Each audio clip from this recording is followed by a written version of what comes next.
Welcome to Curator's Choice, Spanish Art in Britain and Ireland. I'm Anne Kinseth, Director of Education at the Meadows Museum. I am pleased to introduce Dr. Ketty Gottardo. Dr. Gottardo's research interests focus on old master drawings and prints and the history of collecting. She obtained her PhD at the Courtauld with a thesis on the Barberini and their use of the printed image. Before joining the Courtauld, Dr. Gottardo worked at the Louvre Museum, where she cataloged a section of the Florentine drawing collection for the online catalog. Additionally, she was associate curator in charge of French drawings and pastels at the J. Paul Getty Museum, and previously was at Christie's Paris, where she was in charge of the old master drawing sales. In 2018, she curated the exhibition Antoine Caron, Drawings for Catherine de' Medici. In this lecture, she will discuss Sir William Sterling Maxwell and his collection of Spanish drawings.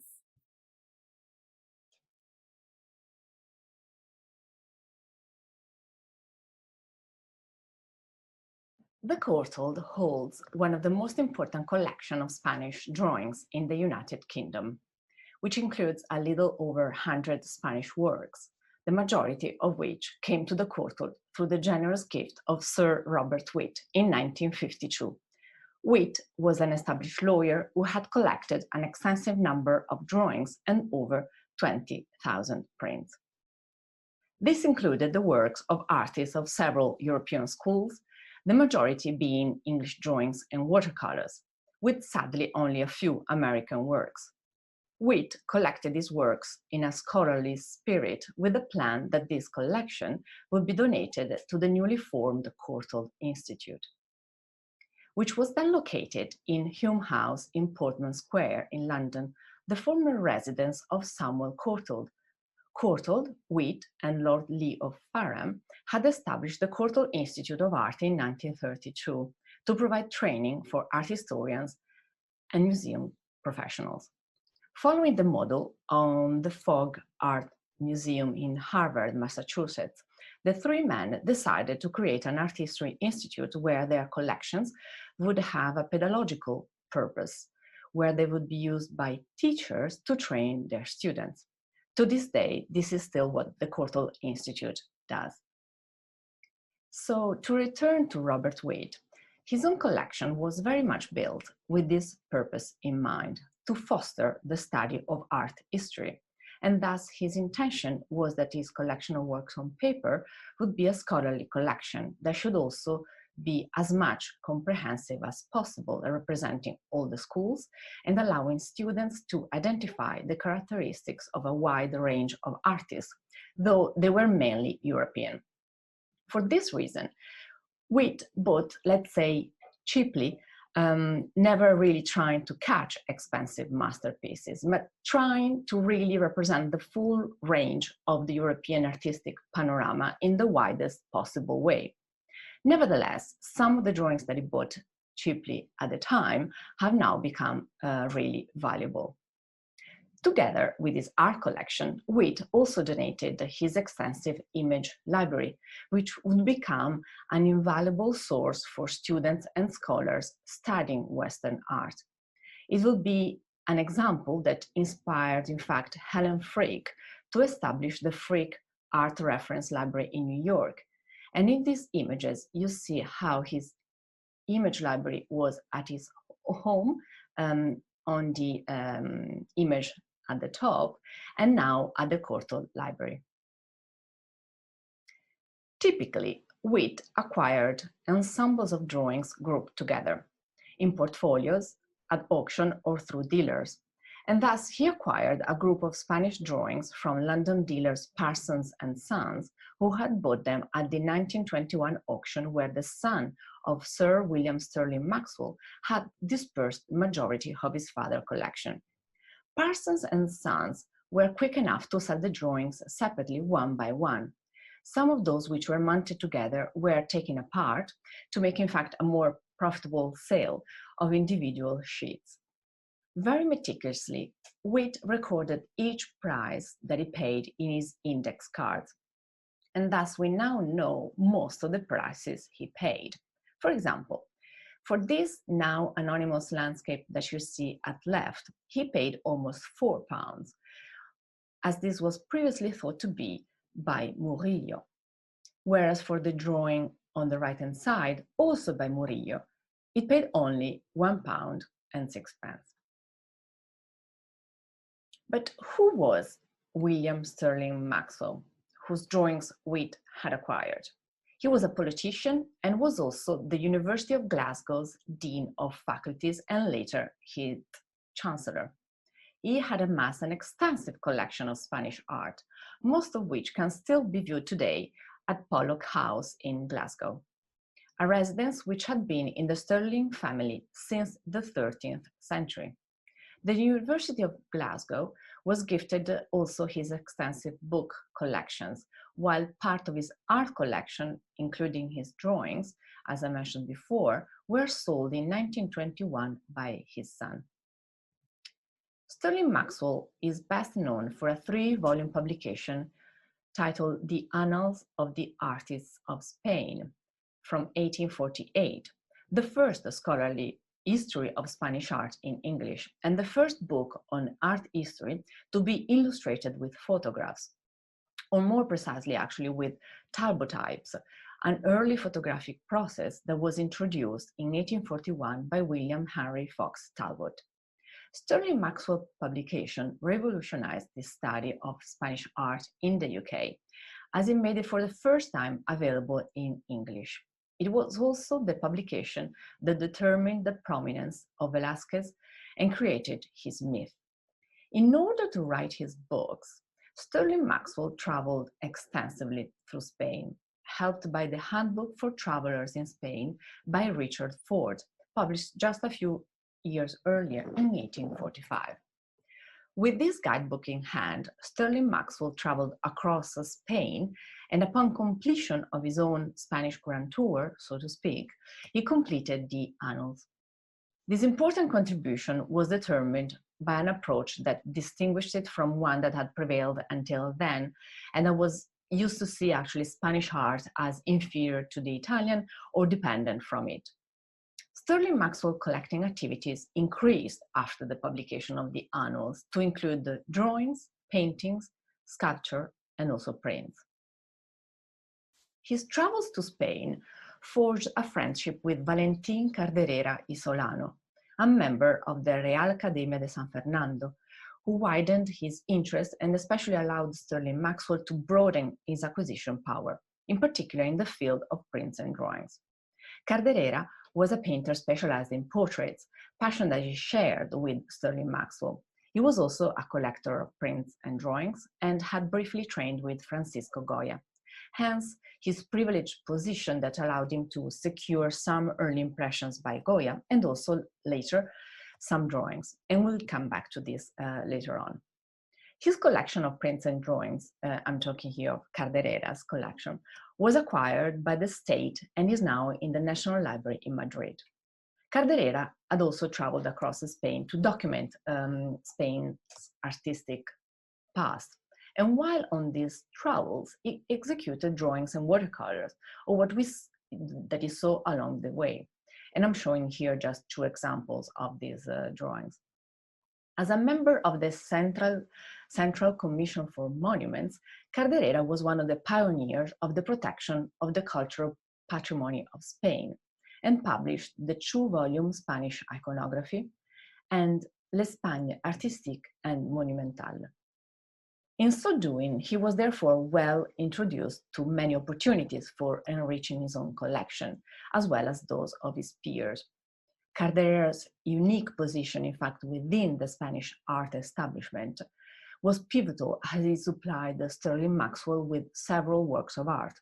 It seems also that Sterling Maxwell acted as an intermediary when Carderera tried to sell prints by Goya to the British Museum in London. But just a second. Let's now go back to Sterling Maxwell. His collection of Spanish paintings was the largest ever put together in Britain. As mentioned before, it remains at Pollock House in Glasgow, the former seat of the Maxwell family. And since 1967, it has become a Scottish National Trust property and is open to the public. Lady in a Fur by Coelho remains probably the most iconic painting at Pollock House. It had formerly belonged to the prestigious collection of the French King Louis Philippe. The house hosts also the evocative self-portrait by Carduccio. However, like many 19th century collections, some of the works that Stirling Maxwell purchased as originals are now considered to be by the workshop of those artists. As I mentioned before, Stirling Maxwell's death, after his death, his elder son, John, sold the collection of Spanish drawings at a Sotheby's auction in London in 1921. These were included in a single lot of only 2 portfolios with 182 drawings. And Witt, in fact, didn't acquire them directly at that auction, but acquired them from the dealers Parsons and Grains. And now let's look at some of the Spanish drawings that Witt acquired and which have later come to the Courtauld. Similarly to many other museums' collections, the Courtauld has only few 16th century Spanish drawings and actually none of the 15th century. The majority are in fact of the so-called golden age of Spanish art, that is the 17th century. Compared to other schools, and most notably the Italian one, the 17th century it is evident, so compared to other schools, and most notably the Italian one, it is evident that Spanish drawings have survived in smaller number. The reasons for this, among others, have been at times identified as the destruction of studio drawings, the lack of early collectors, and perhaps also the lack of a tradition of artists passing their drawing onward to their pupils. By far the most important Spanish Renaissance drawing in the Courtauld collection is a sheet by Juan De Juanes. This is one of the drawings that Stirling Maxwell didn't actually buy, but inherited from his father, and which stayed actually with the family after Stirling Maxwell died. In fact, this was not in the Sotheby's auction of 1921, but was sold later in 1963. And in fact, the Courtauld Institute bought it with the funds established by Robert Witt to allow the Institute to continue to grow the collection. Juan De Juanes was the most prominent artist of Valencia's school of painting. He trained in his father's studio, who was also an accomplished painter. Some of the works are in fact assigned now to both artists. He was in contact with the humanistic circles of Valencia and seems to have had wide intellectual interests. Though familiar with Flemish art that was present in Spain, it was mainly Italian paintings that had a pronounced and long-lasting influence on his work. While Juanes' paintings are predominantly religious, he also painted mythological scenes and a series of portraits. The drawing in question is preparatory for a painting once decorating the church of San Esteban in Valencia, Juan's most important commission, and now in the Prado Museum.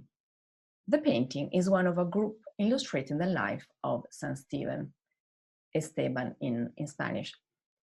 This sheet is exceptional not only because it has survived in such large size without being too excessively trimmed, but also because it is a rare example of a fully worked up idea for a finished work.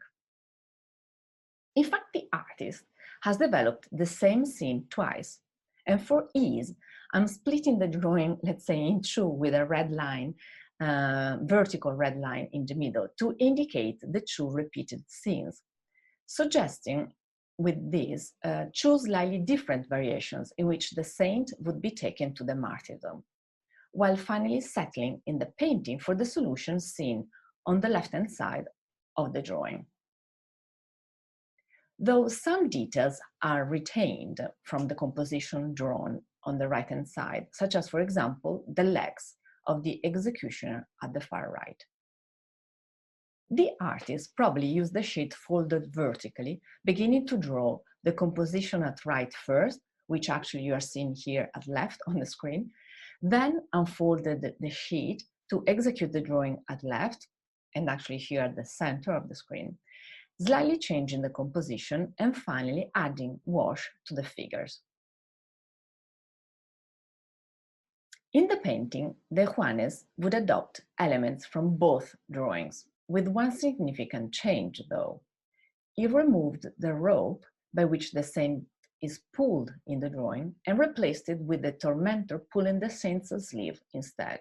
I don't know whether you can see that detail in the image at right. The pen lines define the movement and accentuate the expressions of the figures, while the wash, used only on the left-hand side, describe depth. The sheet is assigned upper right, where there are also mentions of the price of the final painting, that the final price of the painting depending on its size, but also on the number of figures included. And I've translated here at upper right the text as it appears on the drawing. But intriguingly, the verso of the drawing is even richer in inscriptions. These discuss in Latin proportions for the figure of Saint Jerome, an epigram about love, also in Latin, and how to measure distances across a river. There is also a recipe for a mordant for gilding. At left, below the head of a man in profile, is a sketch of a man standing by what appears to be a river bank, with the nearby inscription that refers to it. 3 other fully designed drawings for this commission exist. Here I'm showing Saint Stephen accused of blasphemy, preparatory for the painting of the same subject, also in the Prado. These, as well as 2 other drawings, show fully executed compositions, very close to those in the final paintings, and much more finished than the Courtauld sheet, suggesting that De Juanes either practiced fully worked up compositions in preparation for a painting, or to submit to a patron for approval, or that he kept these drawings as records of completed commissions. One of his paintings for the St. Esteban series, The Last Supper, was, for example, later used by his son Vincente as a model for a painting of his.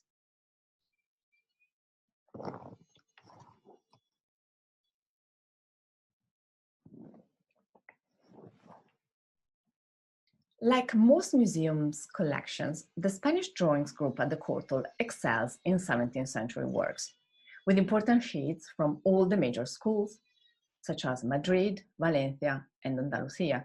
And I shall now present some of the most significant examples. Previously in the outstanding collection of King Louis Philippe of France was this carefully crafted drawing by Francisco Pacheco.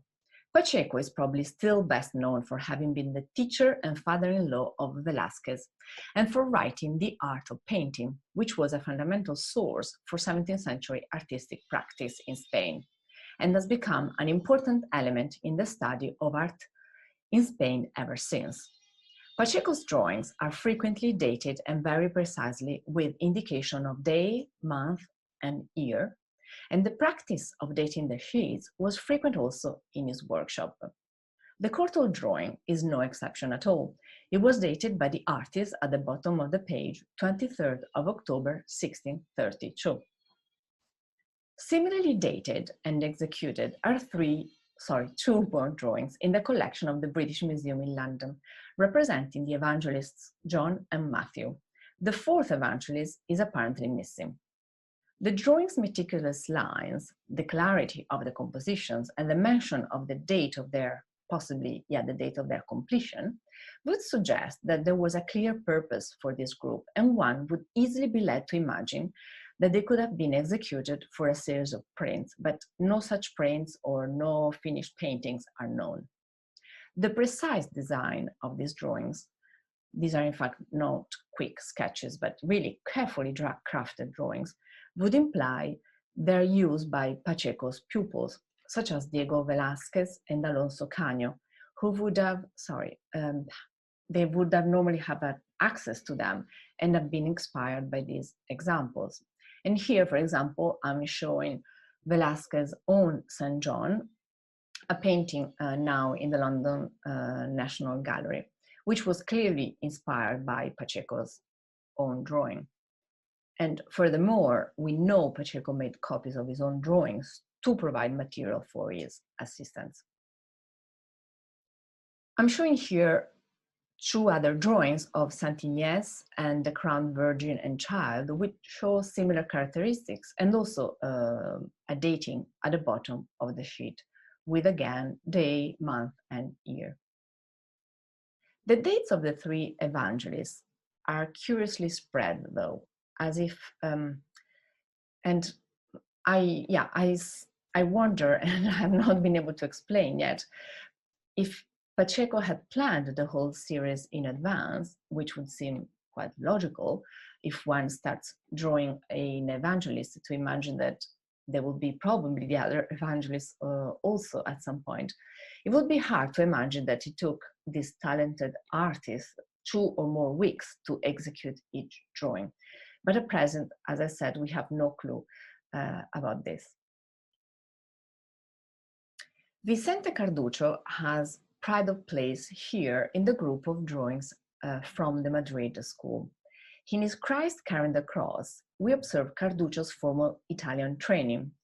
Carducho was in fact born in Florence, in Italy, and had trained with his older brother Bartolomeo before working for the Italian Federico Zuccaro at the Escorial near Madrid. The most evident element of this early Italian training is the use of the squaring of the sheet. That means drawing a grid over the composition after having drawn it. And this allowed artists to scale up a composition from a small drawing to a larger surface, such as a canvas, wood panel, or a wall. And this was a standard practice in Italian workshops. This element would reveal that the composition had been fully resolved in the drawing and was ready to be transferred. But however, in the case of this work, no finished painting is known to exist and may simply be lost. And thus I want to show you here another example, again by Carducho, where this method was applied, scaling up from the smaller drawing. Just notice the dimensions, the difference in dimensions between the drawing and the painting, to the larger canvas. The soft use of the chalk, the delicate use of the wash, and the application of light, white opaque watercolor to create light effects betrays, in fact, Carducho's Florentine artistic upbringing. After Carducho, that is, as I said, an Italian-born artist, we will now look at Ribera, a Spanish artist who spent most of his career actually in Naples, Italy, where he settled in 1616. The Courtauld is fortunate enough to own 2 drawings by Ribera, which were both gifted by Witt, but neither actually came from Sterling Maxwell. Maxwell wrote, in fact, in his annals, that Ribera's masterpieces of horror are too frightful to be remembered without a shudder. However, he also added that the artist did not always paint in his savage and revolting style, but in his view, Ribera's passion for the horrible was little likely to produce a favorable impression of Spanish taste. And so Sterling Maxwell comments explain, in fact, why there are no Ribera drawings in his collection, or at least in the collection that Witt bought. Man Tied to a Tree is executed exclusively in red chalk, which is applied very softly with a shading obtained predominantly through the use of parallel hatching. At bottom left is a later inscription that attributes the drawing to Ribera, nicknamed Spagnoletto, or Little Spaniard, during his time in Italy. This drawing is part of a group of works of similar subjects that Ribera either drew or painted. Of over 150 drawings that are now attributed to him, Men Tied to Trees are approximately 1/4.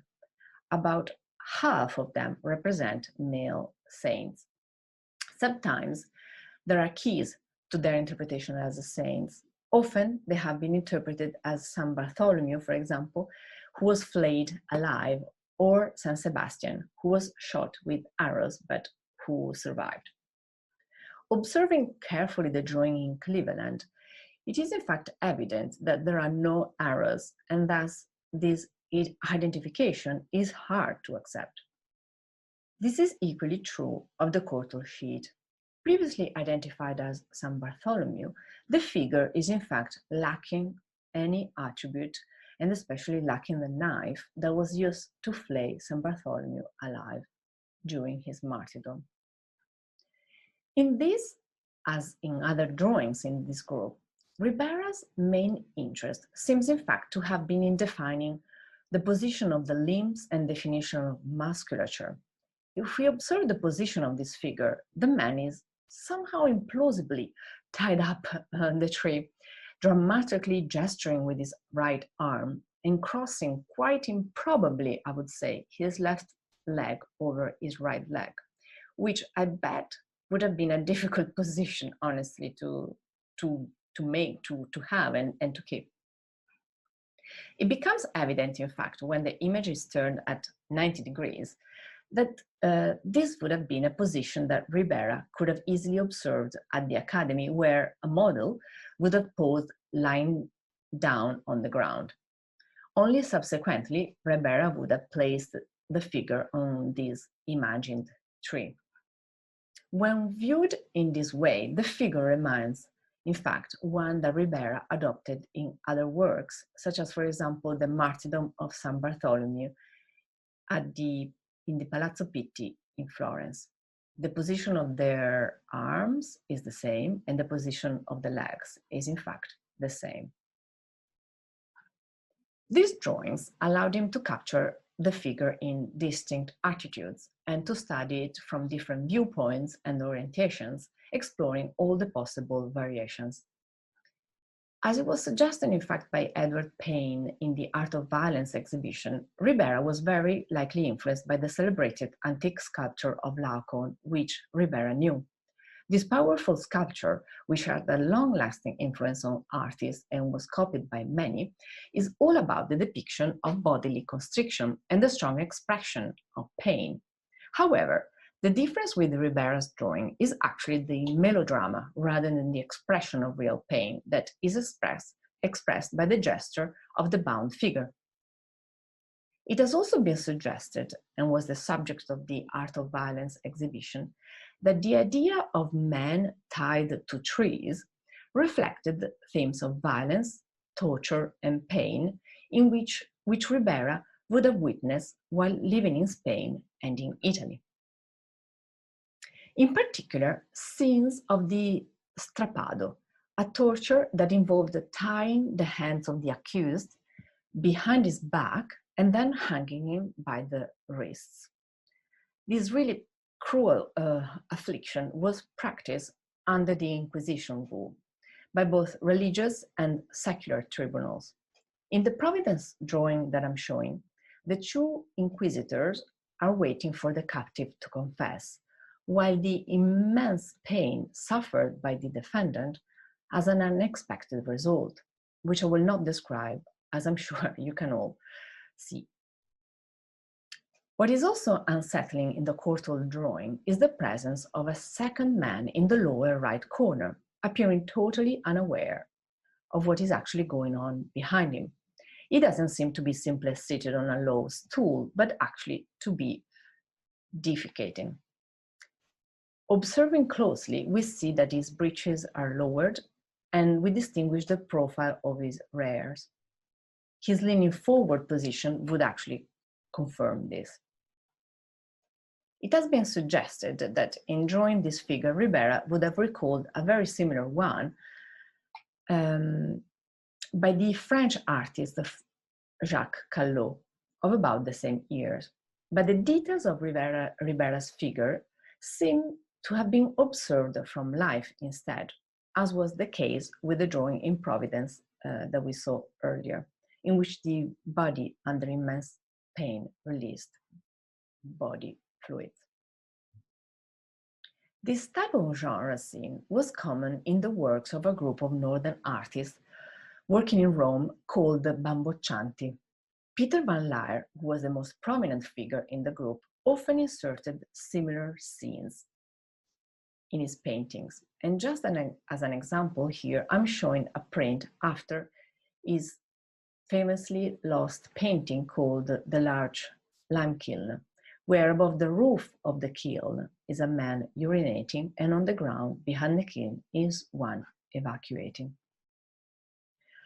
There was clearly a taste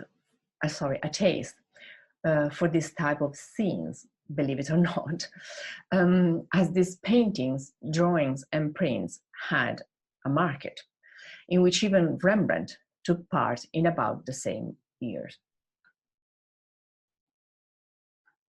From these somehow difficult scenes, I shall now change register and move on to some actually singing and dancing, however depicted by the unforgiving brush of Francisco Goya.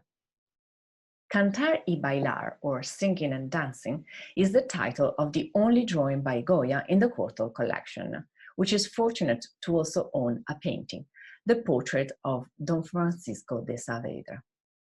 The composition of the drawing and the number written on the top immediately identifies this drawing as a page from one of the 8 so-called private albums that Goya made during the last 35 years of his very long life. These albums were not titled, but have subsequently been given letters by scholars to identify them, and they run from A to H. And this drawing comes from the album D, which is also known as the Witches and Old Women album, which consists of 23 pages, today widely dispersed through public and private collections.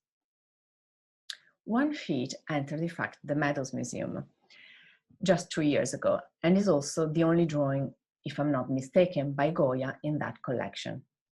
All executed with brush and carbon black ink, these are drawings of single figures, sometimes 2 or 3, and rarely more than 3, placed on black background, some of them seemingly floating in the air, as is the case of the Courtauld drawing and the Meadows Museum drawing. The way they are placed on the paper makes them quite, very modern looking. Often their meaning, though, escapes us. Even the captions that Goya added at the bottom of the compositions do not always help to fully grasp the idea of Goya's brilliant mind. The numbers 1 to 23 were added by Goya at top center. One page here in the whole series is missing, while other smaller numbers were added after Goya's death, when pages were reordered and Goya's intended sequence was actually lost. This album, so album D, is now generally dated to 1819 to 1823. And the story of the album, though well known, I would sort of remind some important details. Goya seems to have been making books of drawings while he was ill or while he was recovering from an illness that had left him deaf. In the winter of 1792, he was granted leave of absence from the royal court in Madrid and allowed to recuperate in Andalusia in southern Spain. As it is known, in February 1793, while in Seville, he suffered an horrific cerebral attack, but fortunately was able to reach a friend who cared for him in Cadiz.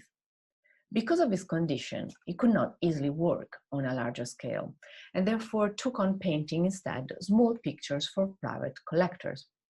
It is at this time that Goya began to make drawings in the first of his now called private albums. This first album of or called also album A or San Luca, we see erotic and brothel scenes with naked and semi-naked girls. However, some of the pages include also easily identifiable figures, and especially that of the celebrated Duchess of Alba, who in Spain is the highest ranking aristocrat after the king and the queen. Goya painted her a few times, most notably in the official portrait of the historic Spanish Society of America, that I'm showing here are right. But in the intimate drawing at left, Goya pictures the Duchess holding Maria de la Luz, a child of slaves who was emancipated in January 1796. The drawing shows the Duchess in a gesture of affection towards the child, for whom she established, in fact, an annual income in her will. Album D, to which the Courtauld and the Meadows Museum drawings belong, was small, and its production date uncertain, though, as I said, dated 1923, and perhaps its subject matter is less varied than in other albums. It had often been associated to the black border album E, because executed in a similar technique. For a long time, these were dated to before the start of the Spanish War of Independence in 1808, but scholars in recent years have actually postponed, let's say, sustain that their must date to a later period. Recent analysis of Album D, carried out for an exhibition held at the Courtauld in 2015, have helped to reconstruct the whole sequence of this album. And in fact, only one page remains to be found, page 9, which may hopefully one day resurface. This research has led my colleagues to establish that albums B and D have the same technical characteristics, and that both series may therefore have come from the same source. Despite the fact that stylistically they are actually different, leading one scholar to suggest that they may have been within the same disbound volume, with album B placed before album D. And on the right, you see an example of a page from the so-called album B.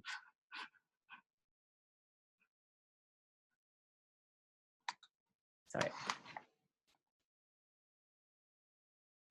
The coherent first 4 pages of album D show the sequence of flying figures, which is somehow disrupted afterwards, but comes back on pages 6 and 10, the last of which is the Meadows Museum sheet. Trying to find a logic to these works is, however, probably pointless, as they develop Goya's own imagination and private narrative that makes it impossible to actually fully grasp. And when it seems that the sequence is clear and the code has been decoded, a very different image comes to disrupt the thought of an easy interpretation.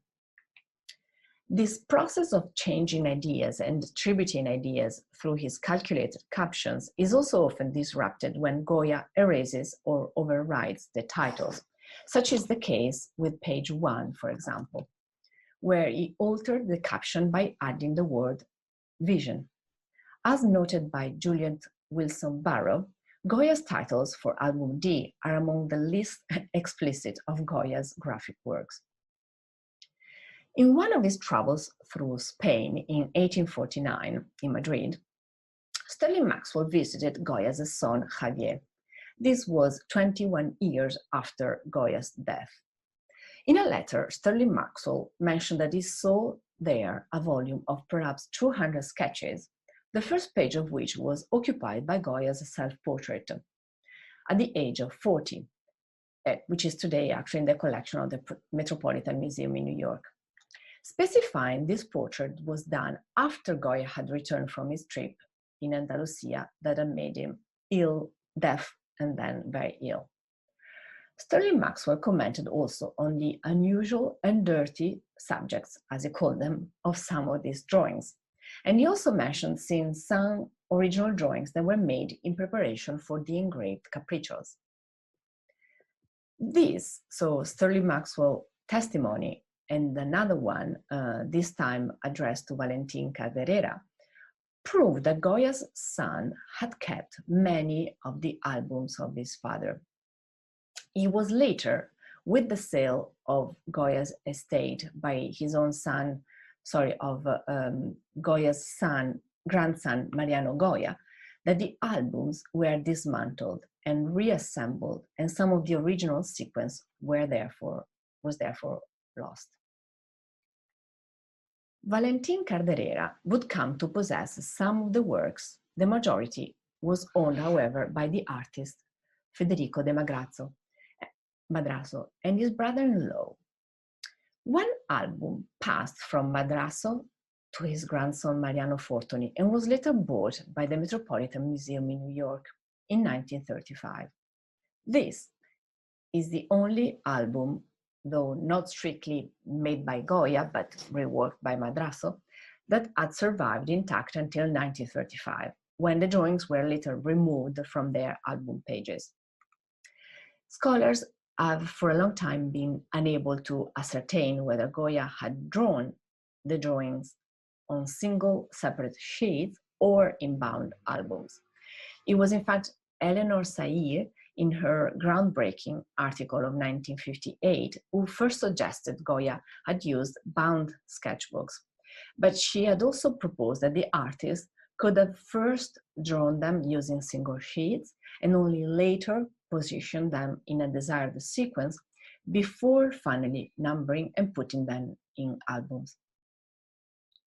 The research carried out by my colleagues at the Courtauld proved that, at least in the case of album D in question, Goya numbered the sheets when the drawings were already in an album. And I will now explain how they came to that conclusion. For album D, Goya used robust Dutch writing paper. This strong paper allowed him to make corrections, which was a very usual practice of his, by literally scraping the paper with a knife or a blade. Artists would normally begin a drawing in chalk, and then they would draw over with the ink and pen and brush. And these would come to hide the chalk underneath, or sometimes they would erase the chalk after this process. Goya instead would start directly with the brush and ink and wash, and if necessary would abrade the paper in a very controlled manner in order to make corrections and then start again. This is visible, for example, in this detail of the mouth of the upper figure in the Courtauld drawing, where he has scraped the area inside the mouth. And as I said, it's not an exceptional practice with Goya, and he did it in all except the first album A. He would start with the lightest effects with touches of light wash to conclude with the darkest lines or areas of darker wash. While the captions are written in black chalk, and as we have seen, sometimes Goya would correct these titles, the numbers on the upper part are actually in ink. Those in the lightest brownish color were written by Goya. Those in a darker ink were added later by Madrazo. The consistency of the way the numbers in light brown ink are written has led scholars to suggest that they were added by Goya in a single operation, one after the other, presumably when the drawings were completed. When Madrazo compiled the albums, creating new groupings and changing their orders, he also mounted the drawings on sheets of pink paper, as seen in this drawing in New York, and in the only surviving album, which shows how Madrazo had mounted them. The other two albums were dispersed in sales that occurred in Paris in the late 19th century, and the binding of those two albums was therefore lost. Sadly, by doing so, some pages were heavily trimmed and have lost their numbers, making a reconstruction of these sequences very difficult. However, for album D, a full reconstruction, except one sheet, was possible thanks to the analysis of each individual sheet, carried out by my colleague Kate Edmondson and former colleague Stephanie Book, and together with Juliet Wilson Barrow. The versos of 20 of the 22 drawings were accessible for close examination, which revealed accidental marks that have helped the reconstruction. Particularly revealing were small light brown marks appearing at the top center of a couple of versos, which were produced when Goya wrote the sequence of numbers in brown ink on the rectors and caused ink to offset on the versos of the preceding page.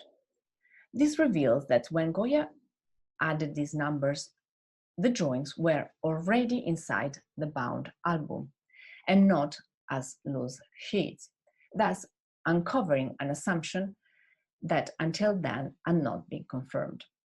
Occasionally, offset appearing on versos helped identify the correct sequence of the drawings when the numbers added at the top of the rectors had been cut off. And on this slide, I'm showing you exactly that. So the marks on the verso of the Meadows Museum drawing caused by the numbering on the recto of the Morgan Library drawing. One other important discovery of their investigations was that offset from the ink applied on the cheek in Madness has offset on the verso of Visions, thus suggesting that after drawing Madness, Goya closed the album and the not yet dried ink left marks on the previous page. This was again something that had not been demonstrated before and was evidenced by this research. Moreover, their research showed also that the pages of album D were all consistently from the same batch of paper produced in the Dutch mill of Blauw and Briel. I will spare you all the detailed analysis that they carried out, but it became clear that from an original folio, and you see at left a reconstruction of it, Goya obtained 8 single sheets, each of which, when their edges had not been badly trimmed, would show elements of the watermark as well as countermark that were positioned at the center left and right of the large folio. At right, you see a reconstruction of 4 sheets that makes it awfully clear what I'm trying to say.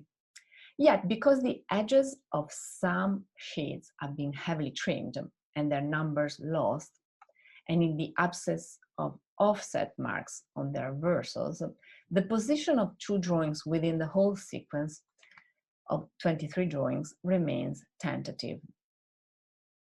But most of the album has been reconstructed. Also unanswered remains the question whether it was Goya who put the sheets together to form the album or whether he bought at an already made album. And hopefully, further research on the other 7 albums will take lessons from the research carried out for album D and shed light in the future on Goya's artistic practice. Thank you for your attention, and I hope to be welcoming you one day at the Courtauld and have the chance to show you some of our Spanish drawings. Thank you.